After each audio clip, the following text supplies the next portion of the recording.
다시 만나야 할 주님 16번째 시간입니다. 오늘은 기회를 놓치지 마십시오, 이런 제목으로 하나님 말씀 전하겠습니다. 성경에는 동명이인이 많습니다. 같은 이름이 여러 시대에 등장해서 그 인물이 누구인지 헷갈리게 되는 경우가 더러 있습니다.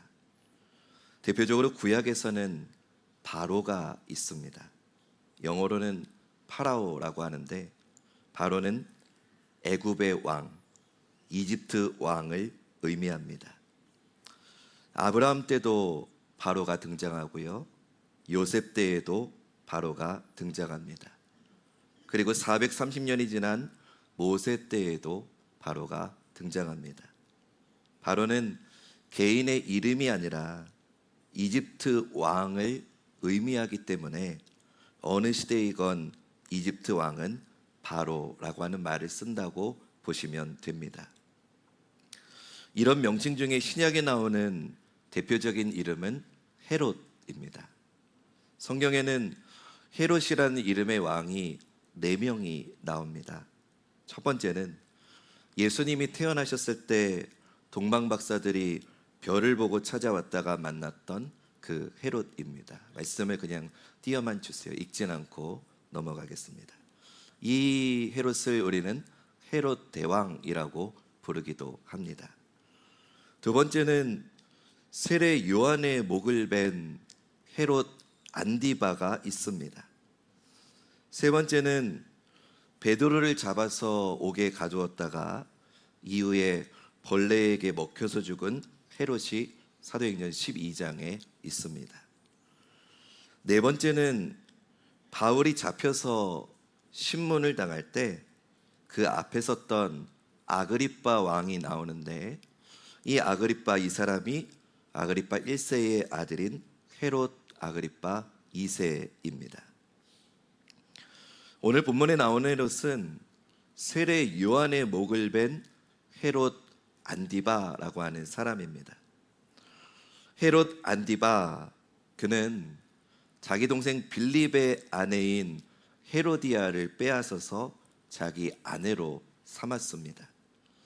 이 일로 세례 요한은 그의 행동을 강하게 비판했고, 헤롯 안디바는 자기의 잘못 때문에 이 세례 요한의 지적에 번민하면서도 정작 세례 요한을 통한 주님의 회개의 부르심 앞에는 응답하지는 못했습니다.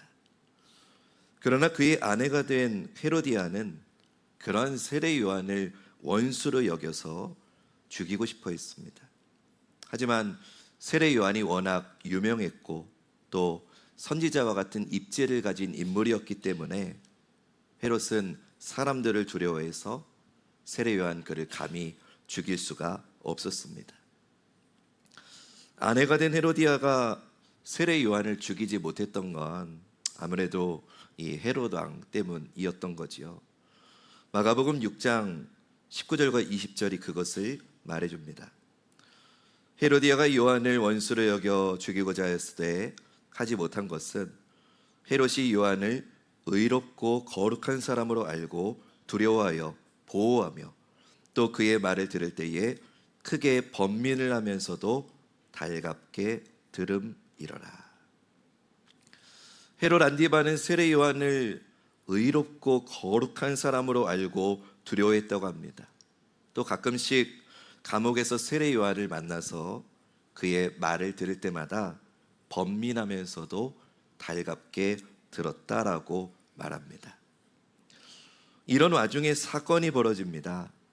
헤롯이 자기 생일날 대신들과 천부장들과 갈릴리의 귀인들을 초청해서 잔치를 열었습니다. 이때 술에 취해서 기분이 좋은 헤롯이 헤로디아의 딸 살로메가 사람들 앞에서 춤을 추어가지고 헤롯을 기쁘게 해주자 그에게 호기를 부렸습니다.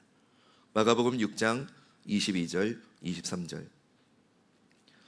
헤로디아의 딸이 친히 들어와 춤을 추어 헤롯과 그와 함께 앉은 자들을 기쁘게 한지라. 왕이 그 소녀에게 이르되 무엇이든지 내가 원하는 것을 내게 구하라. 내가 주리라 하고 또 맹세하기를 무엇이든지 내가 내게 구하면 내 나라의 절반까지라도 주리라 하거늘. 네, 이때 춤을 추었던 이 헤로디아의 딸 살로메는요, 사실 헤롯 안디바의 딸이 아니라 자기 동생 빌립의 딸이었습니다. 살로메는 엄마인 헤로디아에게 달려가서 헤롯 왕이 자기에게 모든 것을 약속했는데 뭘 달라고 해야 될지를 물었습니다. 헤로디아는 항상 자신을 지적하면서 괴롭혔던 세례 요한을 떠올리고 그를 죽일 수 있는 기회라고 여겼습니다. 그래서 주저없이 딸에게 세례 요한의 머리를 달라고 청하라고 말합니다. 살로메는 엄마가 시킨 대로 헤롯 왕에게 달려가서 세례 요한의 머리를 쟁반에 담아달라고 말합니다. 아마도 그 말을 듣는 순간 헤롯 왕은 술이 확 깼을 겁니다. 전혀 예상하지 못한 이 살로메의 소원에 그는 정신을 차리고 고민을 했습니다. 그러나 이미 수습을 하기에는 어려운 상황이 되어버렸죠. 흥에 취해서 술기로 뱉어낸 말이었다곤 하지만 이미 여러 대신들 앞에서 한 말이고 나라의 반이라도 주겠다고 한 마당에 이건 안 된다라고 발을 뺄 수도 없었습니다. 결국 헤롯은 시위병에게 명령해서 세례 요한을 죽이게 합니다. 그렇게 세례 요한의 머리는 쟁반에 올라가게 되었고 제자들은 그의 시체를 가져다가 장례를 치러줍니다. 세례 요한의 이런 죽음은 사실 어떻게 보면 참으로 어이가 없는 죽음입니다. 광야에서 수많은 사람들에게 회개를 외치면서 주님의 길을 예비했던 그런 사람의 죽음치고는 너무나도 초라한 죽음입니다. 정의를 위해 싸우다 죽은 것도 아닙니다. 강렬하게 저항의 포효를 외치다가 죽은 것도 아닙니다. 예언자답게 미래를 예언하면서 죽은 것도 아닙니다. 술기운에 호기를 부린 한 어리석은 왕의 맹세 때문에 쟁반 위에 머리가 올라가서 죽게 됩니다. 생각할수록 참으로 쓸쓸해 보이기까지 하는 죽음입니다. 이런 질문이 들더라고요. 왜 하나님은 이토록 세례 요한을 허무하게 죽게 하셨을까? 저는 이런 초라한 죽음을 통해서라도 헤롯 안디바에게 그리고 오늘 우리에게 주시는 하나님의 메시지가 있다고 생각합니다. 그래서 오늘 우리는 이 본문을 대할 때 헤롯 안디바라는 사람의 마음을 잘 살펴보아야겠습니다. 다시 시간을 좀 거슬러 와서 이야기를 좀 해보겠습니다. 예수님에 대한 행적의 이야기를 듣고 자기가 죽였던 세례 요한을 떠올리면서 괴로워하는 헤롯 안디바의 모습에서 사실 오늘 본문은 시작합니다.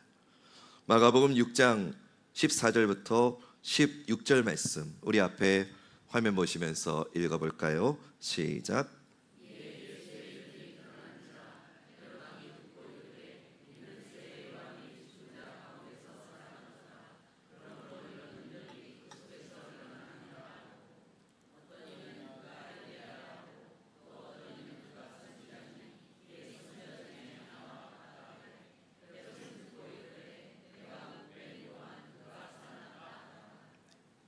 예수님의 행적이 널리 퍼지면서 사람들 사이에는 예수님에 대한 소문이 퍼지기 시작했습니다.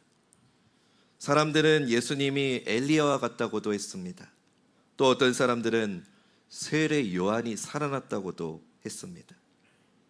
예수님은 세례 요한과 나이 차이도 거의 없고 또 외가적으로는 친척 관계이기 때문에 어쩌면 외모적으로도 세례 요한과 예수님은 많이 닮았을지도 모르겠습니다. 또 지금 예수님을 따르는 베드로나 요한이나 안드레 같은 제자들이 모두 사실 세례 요한의 제자였기 때문에 사람들은 그런 예수님을 보면서 더 세례 요한을 떠올렸을 겁니다. 그런 예수님에 대한 이야기를 듣고 지금까지 잊고 지냈던, 아니 잊고 살고 싶었던 세례 요한을 떠올린 사람이 바로 헤롯 안디바입니다. 그렇다면 헤롯에게 세례 요한은 어떤 사람이었을까요? 원래 헤롯의 가문은요, 정통성이 없었던 가문이에요. 왕으로서의 능력도 없는 그런 별 볼 일 없는 가문이었어요.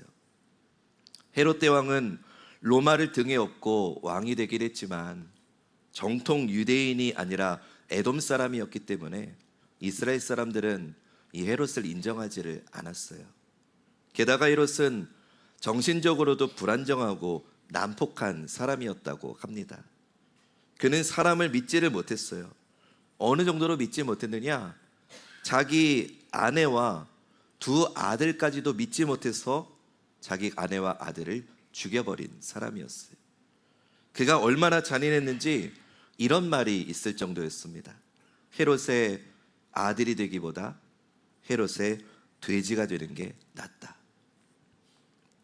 그런 아버지 밑에서 자란 아들들이 온전할 리가 없겠지요. 헤롯 안디바가 동생 빌립의 아내 헤로디아를 빼앗았다고는 하지만 사실 이 헤로디아도요, 헤롯 대왕의 손녀입니다. 그러니까 동생 빌립도 배다른 누이하고 결혼을 한 겁니다. 또 헤롯 안디바는 빌립의 진짜 친형이 아닙니다. 이복형입니다. 그러니까 요즘 막장 드라마에나 나올 법한 이 복잡한 가족 관계가 지금 헤롯 집안의 모습이었습니다. 그런 헤롯 안디바에게 하나님이 말씀하시는 바른 가정의 모습을 지적해 준 사람이 바로 세례 요한이었던 거죠.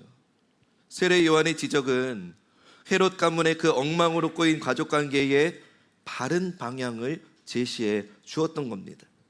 그래서 헤롯은 세례 요한이 자기를 지적하기에 감옥에 가두어두긴 했지만 그의 말을 들었을 때 찔림을 받고 오히려 달갑게 듣기도 했던 겁니다. 여러분, 그럼 헤롯에게 세례 요한은 어떤 존재입니까? 저는 헤롯에게 세례 요한은 돌이킬 기회였다고 생각합니다. 우리 한번 따라해 볼까요? 돌이킬 기회. 세례 요한은 헤롯 그를 더 이상 악한 길로, 죄악의 길로 가지 않도록 붙잡아주는 마지막 마지노선과 같은 그런 돌이킬 기회였다는 거예요. 그래서 아내 헤로디아가 그토록 세례 요한을 미워하고 그를 죽이자고 해도 죽이지 않았던 거예요. 사람들이 그를 선지자로 알았기 때문에 죽이면 안 된다고 하면서 그를 살려두고 있었던 거예요. 그에게는 돌이킬 기회 같은 존재가 세례 요한이었던 거죠. 그러나 이 돌이킬 기회는 그리 오래가지 않습니다. 마가복음 6장 21절, 우리 말씀 읽겠습니다. 시작.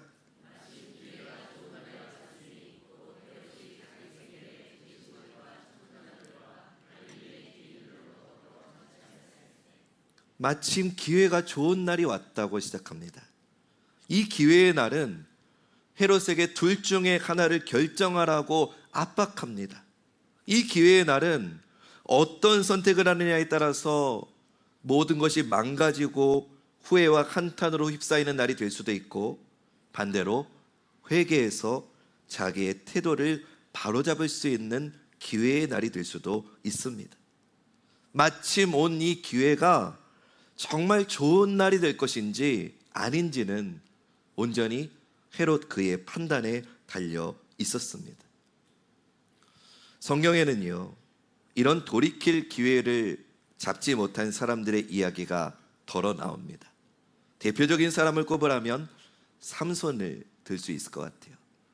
삼손은 이스라엘을 다스리는 사사임에도 이방 여인인 블레셋 여자와 결혼을 하려고 했고요, 또 그 결혼이 실패한 후에는 창녀들을 찾아 돌아다녔습니다.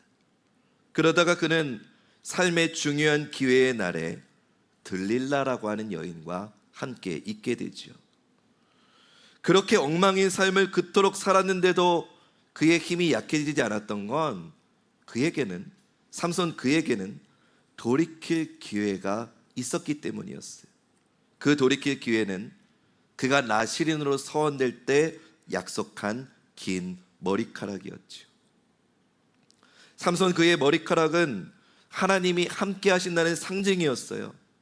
그가 이방 여자와 결혼하려고 해도, 그가 시체를 만지고 거기서 나온 꿀을 먹어도 그가 사사로서의 일을 감당할 수 있는 힘이 있었던 건 하나님이 함께 하시는 그의 머리카락이 여전히 있었기 때문이죠. 그가 창녀를 찾아가서 더러운 자리에 누워 있었어도 성문을 뜯고 산에 가져갈 수 있을 힘이 여전히 주어질 수 있었던 건 돌이킬 수 있는 그의 머리카락이 있었기 때문이에요.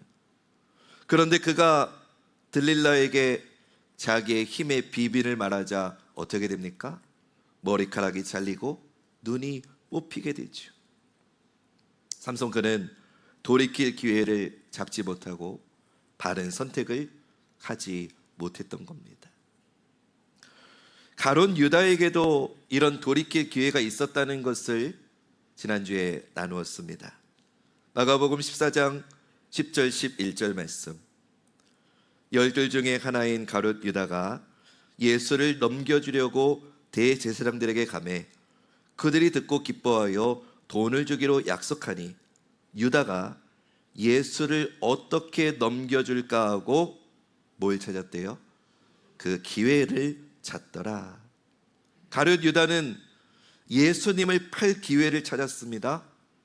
그러나 주님은 그 기회가 가룟 유다 그가 회개할 기회라는 것을 여러 번 알려주셨죠.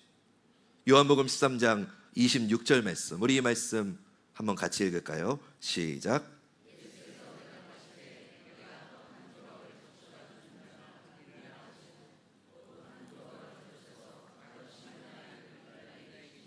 아멘. 예수님이 가룟 유다를 제자로 끝까지 데리고 있었던 이유는 어쩌면 가룟 유다 그가 돌이킬 수 있는 기회를 주시기 위함이었는지도 모르겠다는 생각을 해봅니다. 또 창세기 4장을 보면은요, 가인이 자신의 제사는 하나님이 받지 않으시고 동생 아벨의 제사만을 받는 것을 보고 분해하는 내용이 나옵니다. 그리고는 동생을 끔찍하게 죽이는 죄를 짓게 되죠. 하나님은 그런 가인에게 마찬가지로 돌이킬 수 있는 기회를 주셨습니다. 창세기 4장 6절과 7절. 여호와께서 가인에게 이르시되 내가 분하여 함은 어찌 됨이며 안색이 변함은 어찌 됨이냐. 내가 선을 행하면 어찌 낯을 들지 못하겠느냐. 선을 행하지 아니하면 죄가 문에 엎드려 있느니라. 죄가 너를 원하나 너는 죄를 다스릴지니라. 죄가 너를 원하나 너는 죄를 다스릴지니라. 이 말씀은 무슨 뜻입니까? 죄 짓지 않도록 돌이키라는 주님의 기회의 말씀이었죠. 오늘 본문의 헤롯은요, 몇 가지 이유로 돌이킬 기회를 놓쳐버립니다. 그리고는 큰 후회의 길로 접어들게 되죠. 왜 그가 기회를 놓쳤느냐? 먼저는 헤롯 그는 술로 인해서 후회스러운 결정을 합니다. 우리 한번 잠도 깰 겸 한번 따라해 볼까요? 그놈의 술 때문에. 예나 지금이나 술 때문에 인생을 망치고 후회스러운 결정을 하는 사람이 얼마나 많습니까?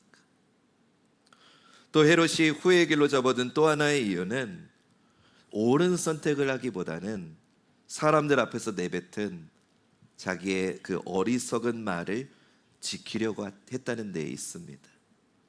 그는 자기의 말이 잘못됐다는 걸 금방 알았어요.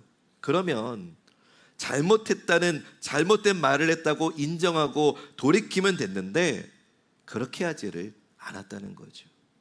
그는 체면 때문에 악한 말을 지키는 어리석은 자가 된 겁니다.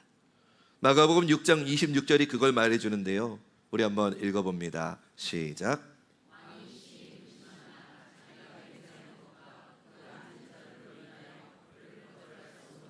네, 헤롯이 심히 근심했어요. 내가 이 말을 잘못했다는 걸 알고 있었어요. 그런데 자기가 맹세한 것과 그 앉은 자들이 듣고 있는 것으로 인해서 이거를 거절하지를 못했다는 거죠. 여러분, 사람은 말에 실수가 없는 사람이 없습니다. 그러니 실수했다는 것을 알면 말을 다시 돌이키는 게 나은 거지, 실수한 말을 지키려고 악한 일을 계속하는 것은 결코 좋을 수가 없습니다. 사람은요, 이상하리만큼 좋은 결심으로 내뱉은 말은 쉽게 무시하고 지키지 않으려고 하는 경향이 있어요. 반대로 나쁜 선택을 하는 말은 끝까지 지키려고 하는 경향이 있어요. 예를 들어서 내가 저 사람 용서해야지, 이렇게 귀한 용서의 결심은 조그마한 변수만 생겨도 안 되겠다 하고 쉽게 무너집니다. 그러나 내가 당한 만큼 저 사람한테 복수해 줄 거야, 이런 마음은 눈이 오나 비가 오나 그 복수의 결심은 끝까지 지키려고 하는 게 사람인 거예요. 여러분, 우리 대한민국 사람이 후한 인심 두 가지가 있어요. 뭔지 아세요? 이거 성경적인 거 아니니까 다 맞춰보세요.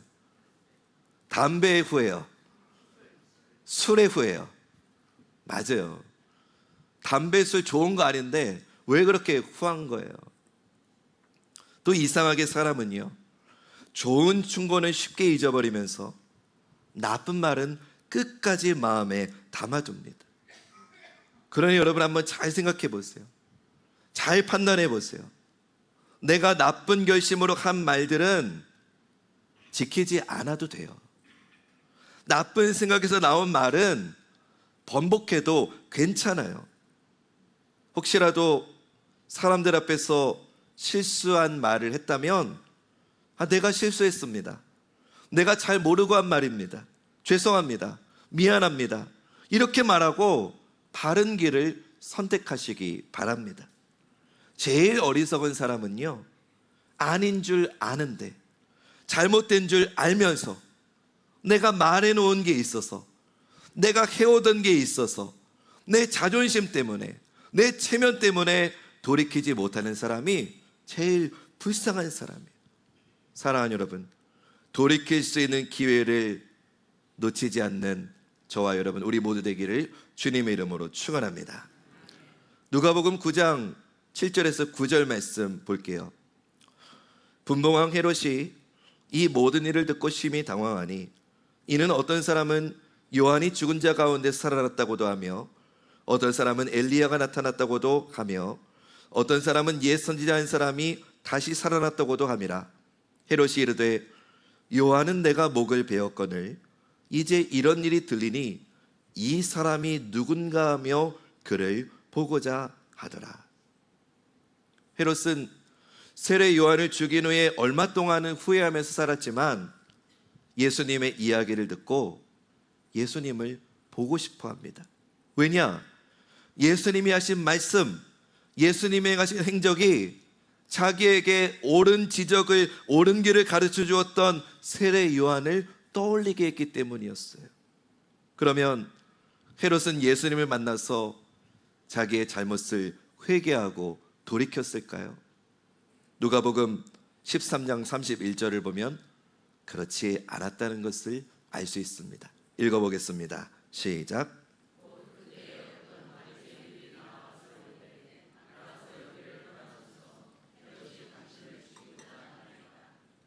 이 말씀을 보니까 헤롯은 전혀 달라지질 않았습니다.